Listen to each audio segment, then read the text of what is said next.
오늘 이제 갈라디아서 마지막 시간입니다. 오늘 우리가 이 말씀 6절의 말씀을 마치고 갈라디아서 강해를 마치려고 하는데요. 갈라디아서 오늘 이 맺은 말을 보면 여러분, 갈라디아서는 편지입니다. 우리가 요즘에도 이메일을 쓰면 편지는 제일 앞에는 누구누구에게라고 하면서 그 사람이 잘 지낸지에 대한 안부를 묻지요. 그리고 자기가 하고 싶은 말 쓰고 제일 마지막에는 뭘 쓰냐면 그럼 잘 지내라고 하면서 작별 인사를 하게 되어집니다. 마찬가지로 오늘 본문의 말씀은 한마디로 이야기하면 갈라디아서에 대해서 이제 마무리하면서 사도 바울이 갈라디아 지역 교회 교인들에게 작별 인사를 하는 말씀입니다. 그런데 여러분, 이렇게 우리가 편지를 써보면 편지에서 쭉 이야기를 하다가 제일 마지막 부분에 다시 한번 이렇게 좀 해줘라고 강조하는 부분도 있고, 혹은 그 편지 내용에서 혹시 못 쓴 내용을 제일 마지막에 몇 월 며칠 누구가 한 다음에 PS, 소위 추신이지요. 그런데 이거는 이렇게 이런 식으로도 쓰기도 하게 되어집니다. 그래서 어떻게 보면 갈라디아서의 엑기스의 말씀이 5장 후반절부터 계속해서 나오고 6장에서 마무리되지만 마지막 부분에서 다시 한번 강조하고 있다라고 하면서 오늘 본문을 보면 훨씬 더 이해가 좋습니다. 오늘 본문은 두 가지로 나눌 수 있는데, 첫 번째는 6절부터 10절이고 두 번째는 11절부터 마지막 18절까지입니다. 6절부터 11절은 소위 마지막 경고에 대한 말씀이고요.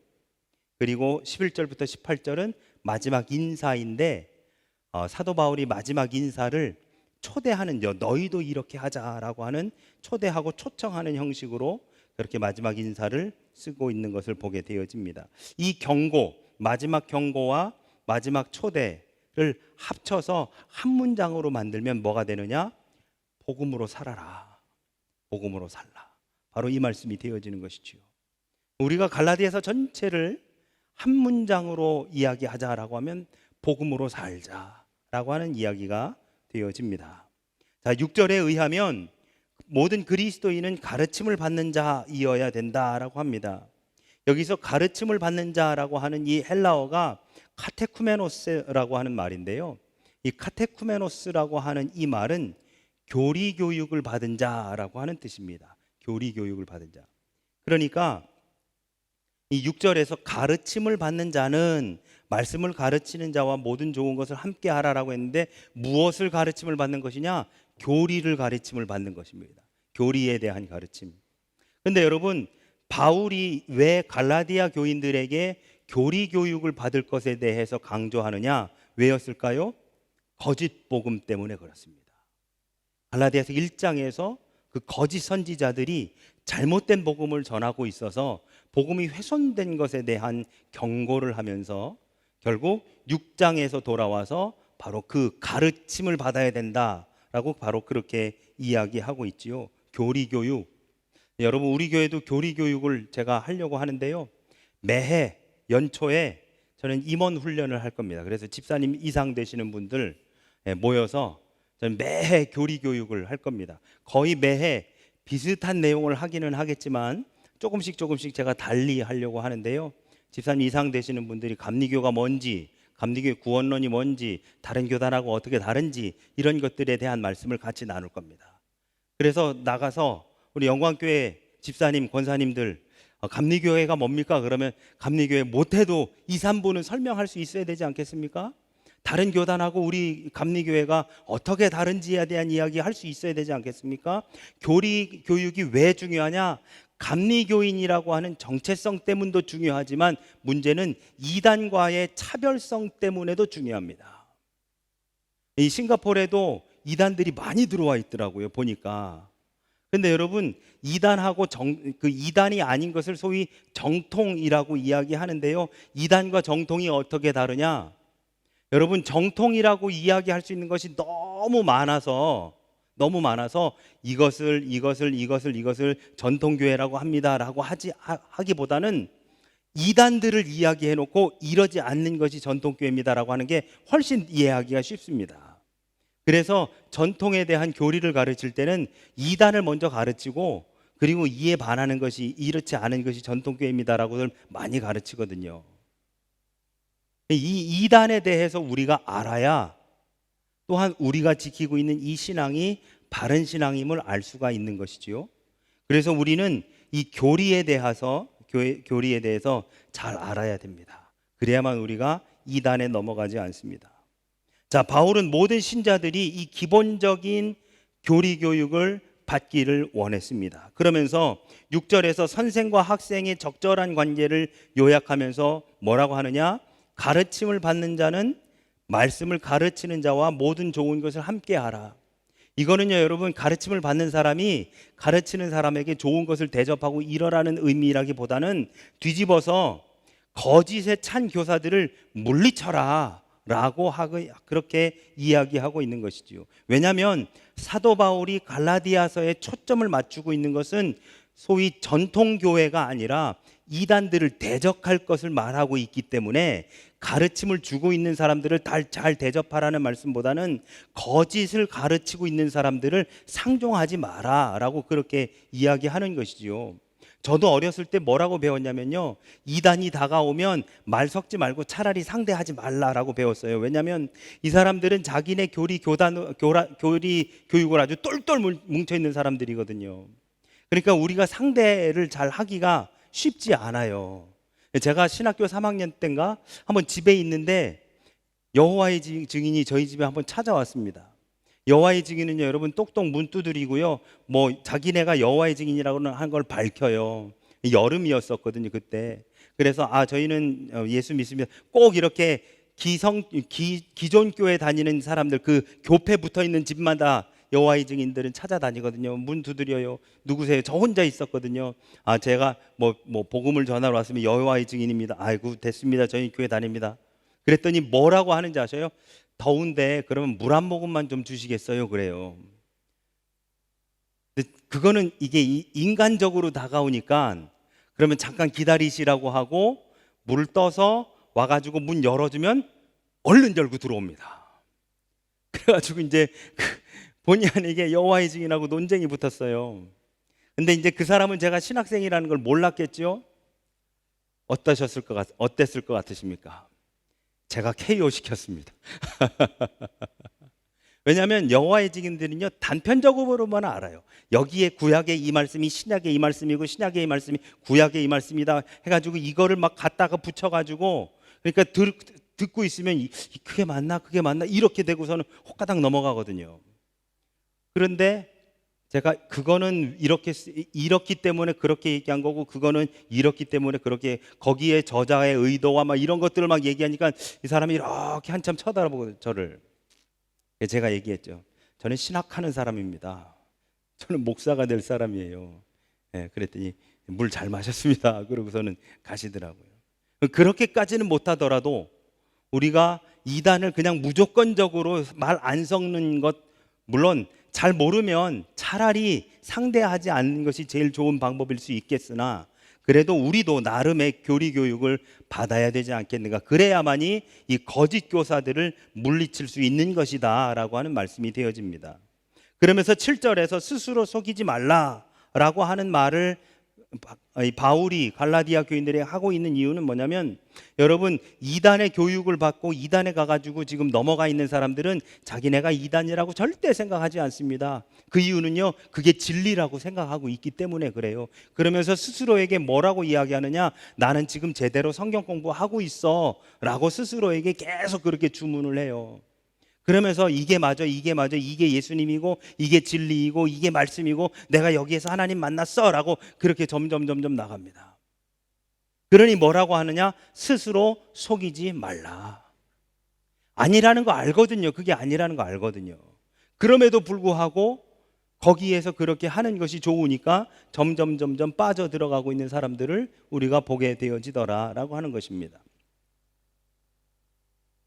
자, 이어서 바울은 인류에게 가장 친숙한 경험 중에 하나인 파종과 추수, 즉 씨를 뿌리는 것과 거두는 것을 비유로 들면서 우리에게 마지막 당부의 말씀을 주게 됩니다. 7절에 보시면 사람이 무엇으로 심든지 그대로 거두리라 라고 이렇게 말씀하는데요, 여러분, 이 사람이 무엇으로 심든지 그대로 거두리라 에서는 무엇을 강조하느냐에 따라서 그 초점이 조금 달라집니다.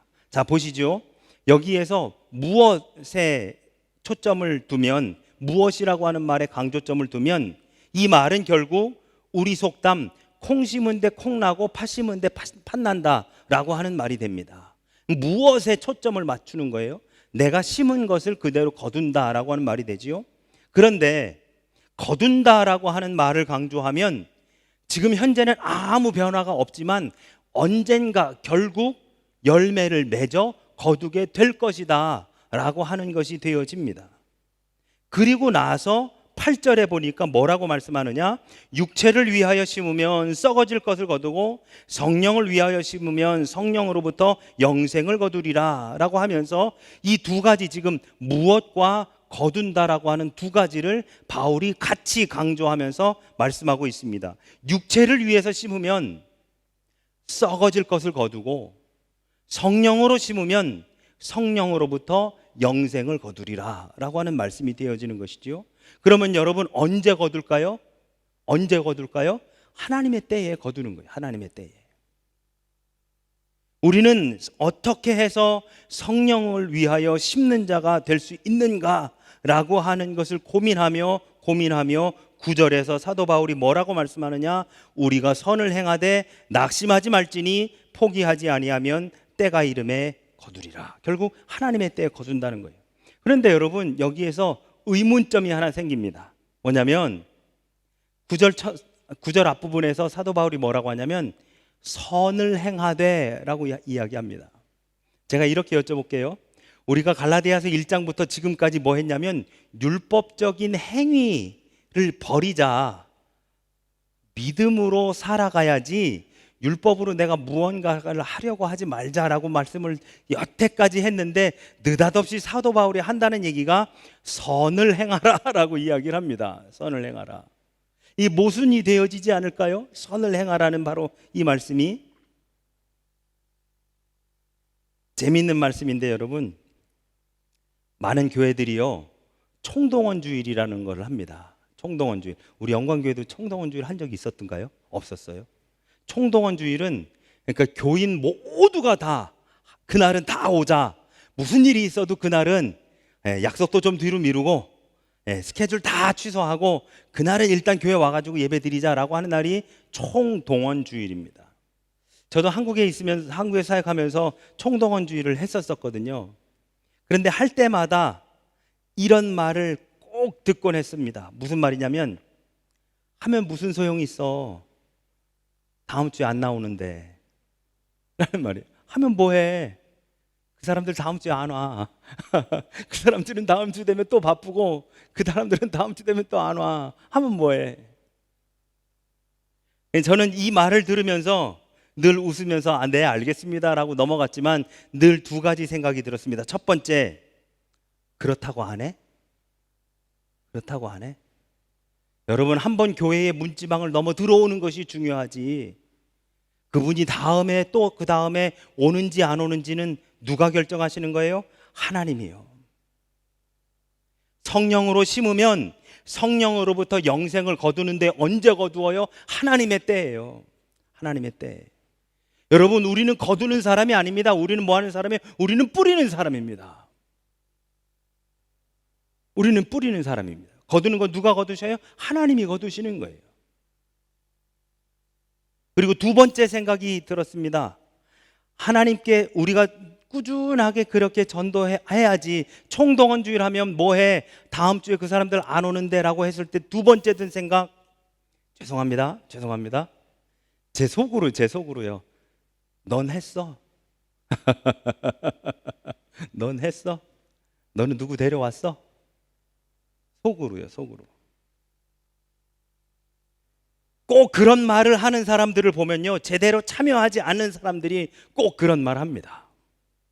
물론 다 그러는 것은 물론 아니지만, 여러분, 성경에 대해 비판하는 사람 치고 제대로 성경 읽어본 사람 없습니다. 교회에 대해서 비판하는 사람 치고 제대로 교회 다녀본 사람 없습니다. 예수에 대해 비판하는 사람 치고 제대로 예수 믿어본 사람 없습니다. 뭐 성경이 어쩌고 저쩌고 뭐 예수가 어쩌고 교회가 어쩌고 저쩌고 제대로 믿어보지도 않고 제대로 읽어보지도 않고 제대로 다녀보지도 않고 그렇게 비판하는 사람들, 그 말에 혹가닥 넘어갈 필요 전혀 없습니다. 여러분, 우리는 우리의 길을 뚜벅뚜벅 걸어가면 되는 거예요. 다른 사람이 뭐라고 하건 간에 오히려 예수에 대해서 비난하고 교회에 대해서 비판하고 성경에 대해서 모순점이 있네 어쩌고 저쩌고 하는 사람들을 위해서 오히려 우리는 기도해주고 그들을 불쌍히 여겨야 되는 것입니다. 우리는 그냥 말씀에 의지해서 그물을 내리면 되는 겁니다. 오늘 바울의 표현을 빌리자면 씨를 뿌리면 되는 겁니다. 하나님의 때에 열매를 맺을 수 있도록. 밤새도록 그물을 길었는데 한 마리도 못 잡다가 예수님의 때가 되어 예수님께서 이제 반대편에 우편으로 내리라고 했을 때 그 우편에 그물을 내렸더니 큰 물고기만 153마리를 잡지 않습니까? 우리는 뿌리면 돼요. 이 뿌렸을 때 이게 돌짝밭인지 가시덤불인지 옥토인지 우리는 그거 구별할 필요 없습니다. 여기에서 그게 썩어질 건지 말라 비틀어질 건지 제대로 뿌리를 내릴 건지 그거는 하나님이 하시는, 그건 농부가 하시는 거예요. 우리는 뿌리면 되는 겁니다. 근데 우리는 뭐 해요? 뿌리자고 하면 안 될 텐데 안 될 텐데 여기다 뿌리면, 목사님 여기다 뿌리면 안 됩니다. 역사가 오래된 교회일수록 가가지고 뭘 해보려고 하면 꼭 이런 말씀들을 해보십니다. 목사님 예전에 그거 다 해봤습니다. 압니다. 누가 모릅니까? 그래도 해봅시다. 안 하면 어쩔 겁니까? 뿌려봅시다. 하나님의 때에 맺어지도록.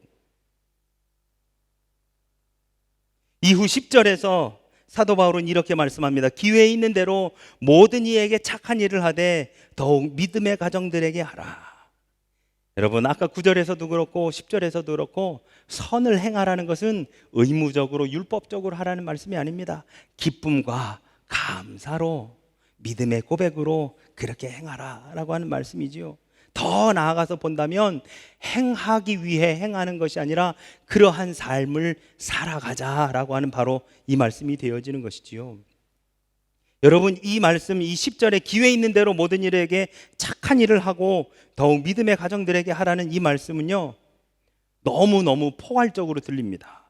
그래서 저는 이렇게 이 말씀을 해석해 보려고 합니다. 첫 번째, 이 말씀은 그리스도인의 삶의 모든 것을 보여주는 것이다. 교회에서 무엇을 하느냐가 중요한 것이 아니라 내 앞에 있는 사람에게 선을 행하면서 사는 것이 중요하다. 우리 교회가 무엇을 하고 뭐 프로그램을 하고 예배가 뭐 하고 어쩌고 저쩌고 이게 중요한 것이 아니고요, 내가 내 앞에 있는 사람에게, 내 옆에 있는 사람에게 선을 행하면서 사는 것이 중요하다. 말씀대로 행하면서 사는 것이 중요하다. 그에게 최선을 다하는 것이 바로 그리스도인의 삶이라는 것이지요. 여러분, 이제 말로 전도하는 시대는 지나갔습니다. 삶으로, 행동으로 전도해야 하는 시대입니다. 두 번째, 행한다라고 하는 말은요, 사랑을 따라 사람들에게 필요한 것을 줘야 된다라고 하는 뜻입니다. 사랑을 따라 사람들에게 필요한 것을 준다. 제가 여러분 이렇게 한번 여쭤볼게요. 여러분은 사랑하기 때문에 복음을 전하십니까? 아니면 복음을 전하기 위해 그 사람을 사랑하십니까? 사랑하기 때문에, 그런데 이 사람이 하나님을 몰라서, 예수님을 몰라서 복음을 전하십니까? 아니면 복음을 전해야 되기 때문에 그 사람을 사랑하십니까? 제가 감리교 신학대학교 입학하고요, 뭘 했냐면, 그래도 신학생인데 뭐라도 좀 해보고 싶어서 하루에 500원짜리 동전 3개를 주머니에 넣고 이렇게 학교 갔다가 오는 겁니다. 그러면 지하철을 타고 가다 보면, 죄송합니다, 그 소위 앵벌이라고 검정색 이제 안경 쓰시고 이제 앞을 못 보시는 분들이 찬송가 이렇게 틀고서는 지하철 안에서 이렇게 저기 하시지 않습니까? 뭐 물론 이제 몸이 불편하셔서 엎드려서 다니시는 분도 있고 여러 모습으로 그렇게 도움을 요청하시는 분들이 있지요. 그분들한테 내가 하루에 순서대로 3분을 각각 500원씩 내가 도와줘야 되겠다라고 주머니에 500원짜리 3개를 넣고 그러고 다녔습니다. 그런데 하루는요, 그렇게 이제 누가 와가지고 이제 세 번째 분 집에 오는 거예요. 집에 오는데 세 번째 분을 만나가지고 500원을 넣어줬어요. 그랬더니 고맙습니다. 그러고서 가시더라고요. 그리고 이제 저는 제가 내려야 되는데 내렸습니다. 그리고선 이제 그 지하철역에서 나와가지고 횡단보도를 건너려고 딱 서 있는데 저쪽을 우연히 딱 봤는데 웬걸 아까 그 제가 500원을 도와드렸던 그분이요, 말끔하게 차려입고 그 앞에 새카만 검정색 세단이 딱 와가지고 그분을 모시고 가는 거예요. 야, 제가 도와줘야 되는 게 아니고요, 그분이 저를 도와줘야 되겠더라고요. 세상에. 너무너무 상처가 되는 겁니다. 야, 내가 그렇게 선한 마음을 가지고 해보려 했건만 이렇게 또 안 도와주나라고 하는 그러한 생각에 그 다음 날부터는 그 500원짜리 3개를 가지고 다니는 게 의미가 없더라고요. 그런데 여러분, 나중에 깨달았는데 저한테 왜 그게 상처가 됐을까요? 제가 500원씩 그렇게 세 사람을 나눠주는데 그렇게 하는 그 사람, 나 결국에 봤더니 그런 사람을 내가 도와주고 있더라라고 하는 것이 그게 왜 저한테 상처가 됐을까요? 그 사람을 사랑해서 준 게 아니었기 때문에 그렇습니다. 내가 그렇게 해라고 하는 제 행위, 그렇게 하고 있는 제가 나 이거 하고 있어 라고 하려고 했기 때문에, 그런데 그 사람이 저 사람이야 가 저한테 상처가 됐었던 것이지, 만약에 그 사람을 진짜 사랑했었다면, 정말 예수님의 사랑으로 그 사람을 정말 사랑했다면 그 사람이 어떤 사람이건 상관없이 아마 상처가 안 됐었을 겁니다. 근데 너무 깊은 상처가 됐던 것은 결국 내가 의로워지고 싶어서. 여러분, 사랑이 먼저여야 합니다. 전하는 것이 먼저가 되면 율법이 됩니다. 사랑이 먼저가 돼야 됩니다. 내 이웃을 사랑하고 그의 영혼을 사랑하고 그리고 그의 영혼을 사랑하기 때문에 복음을 전해주고 그와 함께 기도하고 울면서 그 사람을 위해서, 그 사람의 영혼을 위해서 기도할 때 결국 우리는 그를 위해 지금 씨앗을 뿌리고 있게 되어지는 것이지요. 그리고 그렇게 뿌린 씨앗은 하나님의 때에 거두어지게 되는 것입니다. 내가 교회에 가자고 손을 내밀었을 때 지금 당장 그 손을 덥석 잡지 않는다 할지라도 우리는 계속해서 복음의 씨를 뿌려야 합니다. 무엇으로? 행동으로, 내 삶으로 복음의 씨앗을 뿌려야 합니다. 복음의 씨앗을.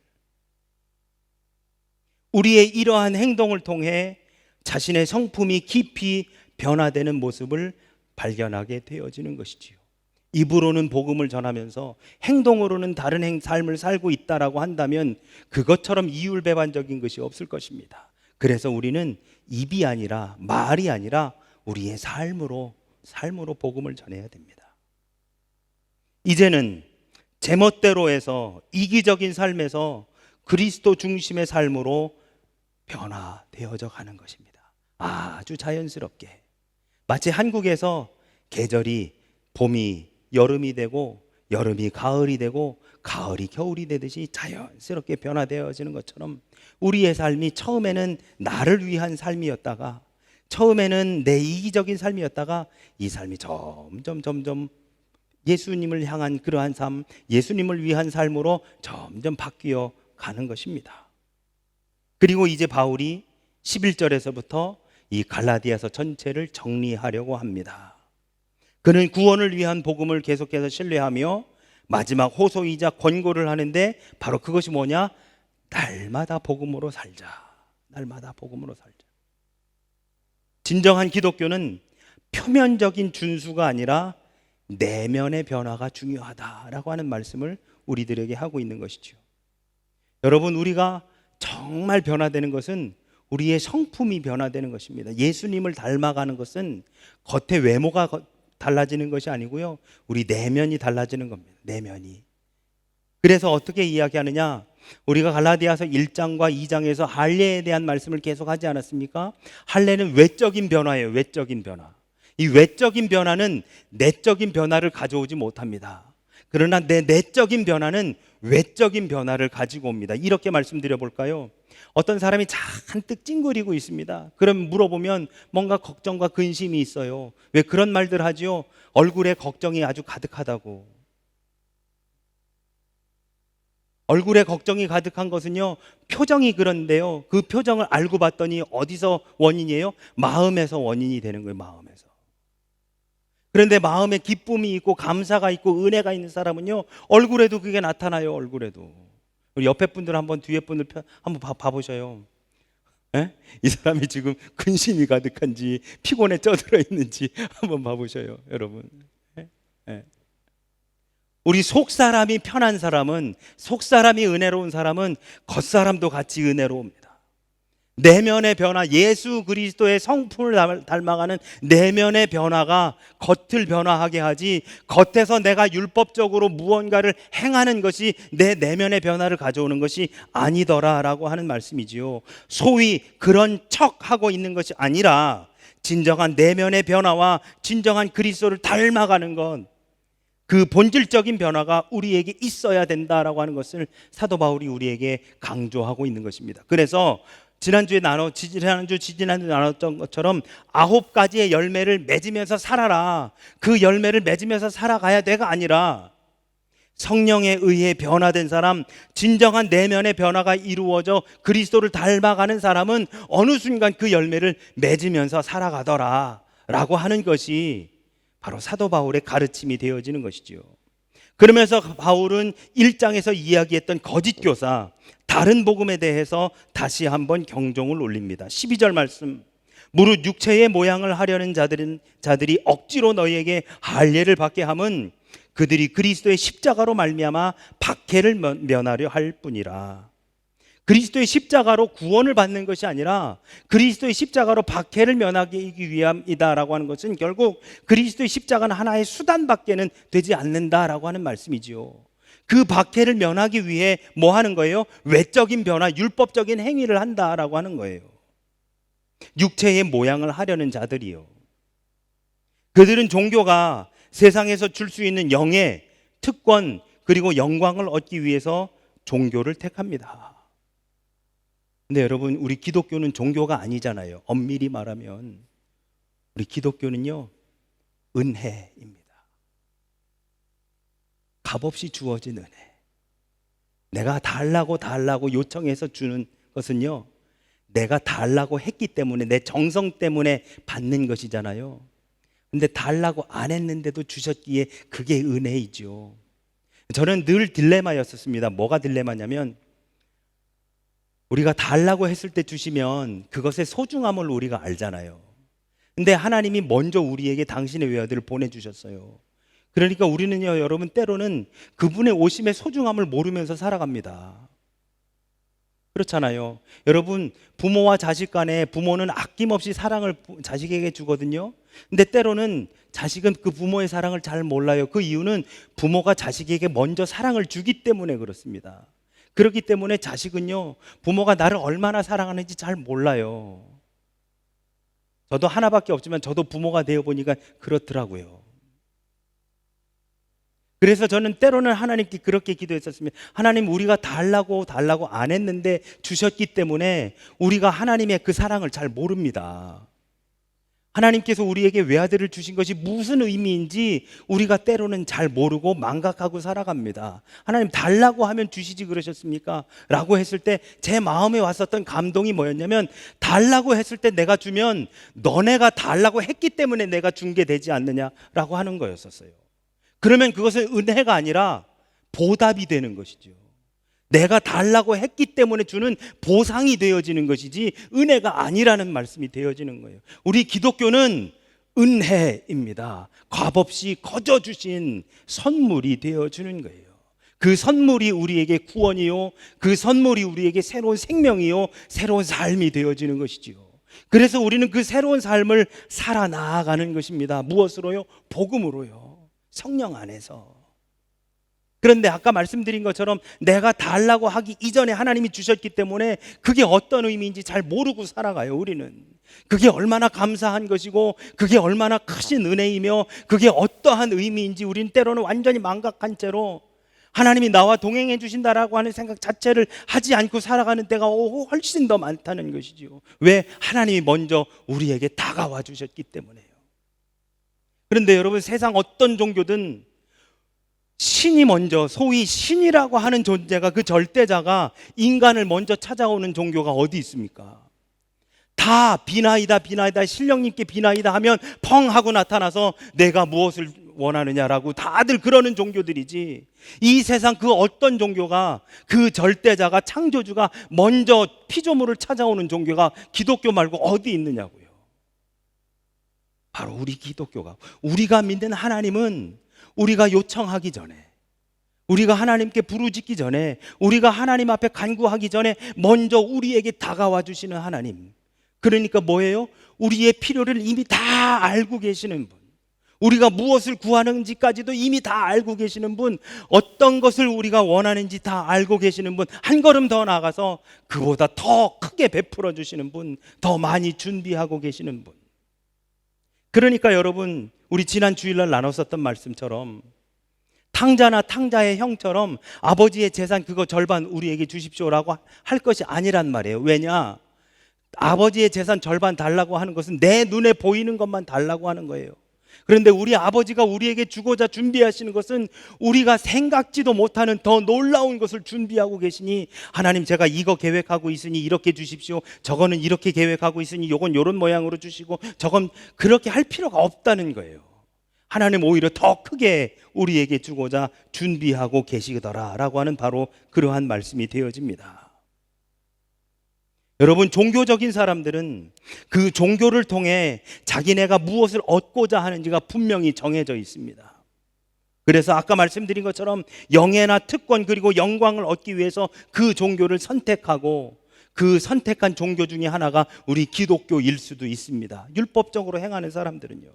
이로 인해 13절에 뭐라고 사도 바울이 말씀하느냐? 그들이 너희의 육체로 자랑하려 함이라. 즉 육체의 행위로 자랑하게 하기 위함이다 라고 하는 그러한 말씀이 되어지는 것이지요. 결국 그들의 사역은, 그들이 행하는 것은 자기 의를 드러내는 자기 구원의 형태가 되어지는 것이죠. 마치 제가 주머니에 500원짜리 동전 3개 넣고 다닌 것처럼요. 그것은 하나님과는 아무 관련이 없는 행위입니다. 그거 하면 저 혼자 그냥 뿌듯해서 나 오늘 그렇게 했어 라고 그렇게 살아가는 거죠. 그러니 거짓 교사들은 사람들에게 인정받는 것에 연연합니다. 세상의 사람들은, 율법적으로 행하는 사람들은 세상 사람들이 내가 한 것을 알아주고 박수 쳐주기를 원합니다. 그래서 마음의 동기와 성품의 내적 변화가 아닌 외형적인 것들과 행동에 주로 초점이 맞춰져 있습니다. 나 뭐 했어, 나 뭐 했어, 그거 내가 한 거야, 그거 할 때 그거 나도 같이 가, 그거 한 거야. 다른 사람들이 박수 쳐주는 거 좋아하고, 손가락 이렇게 엄지척 해주는 거 좋아하고, 물론 그거 해주는 거 싫어하는 사람이 어디 있겠습니까? 그러나 누군가가 나에게 엄지척을 해주는 것이 목적이 되어서는 안 된다라고 하는 말씀이 되어지는 것이죠. 복음은 밖에서 안으로의 변화가 아니라 안에서 밖으로의 변화입니다. 육체의 할례, 밖에서의 변화가 구원에 이르게 하는 원동력이 아니라 내면적 변화가 우리 삶의 모습을 변화시키는 것입니다. 외적으로 주머니에 500원짜리 3개 들고 다니면서 주는 그 외적인 것이 내면을 변화시키는 것이 아니라 그 사람을 진짜 사랑하는 바로 그 마음이 500원이 아니라 5,000원, 5만 원을 줘도 아깝지 않도록 외적인 변화를 가져오게 되어지더라라고 하는 말씀이 되어지는 것이지요. 그러므로 우리가 자랑할 것은 그리스도의 십자가 외에는 자랑할 것이 없는 겁니다. 내가 그거 했어, 아 그거 내가 한 거야, 그때 내가 그거 가가지고 같이 한 거, 이게 자랑할 게 아니라 우리가 자랑할 것은 그리스도의 십자가 외에는 자랑할 것이 없다. 14절 말씀, 그러나 내게는 우리 주 예수 그리스도의 십자가 외에 결코 자랑할 것이 없으니 그리스도로 말미암아 세상이 나를 대하여 십자가에 못 박히고 내가 또한 세상을 대하여 그러하니라.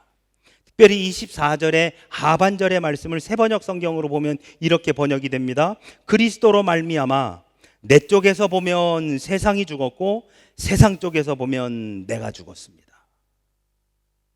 종교는 나에 관한 것을 자랑하도록 몰아갑니다. 그러나 복음은 내가 아니라 내 안에 계신 예수님, 나를 변화시킨 예수님, 나를 이렇게 구원시키신 예수님, 그분을 자랑하도록 만들어갑니다. 그리스도가 행하신 일이 이제 우리가 자랑할 대상이 되어집니다. 자랑한다는 것은 그것 때문에 즐겁게 의기양양해야 하고 고결한 확신에 차는 것이지요. 오직 그리스도의 행위로 구원받았음을 알면 그리스도를 향한 즐겁고 자랑스러운 확신이 우리에게 차오르게 됩니다. 미국의 유명한 신학자 중에 도널드 거스리라고 하는 신학자가 있습니다.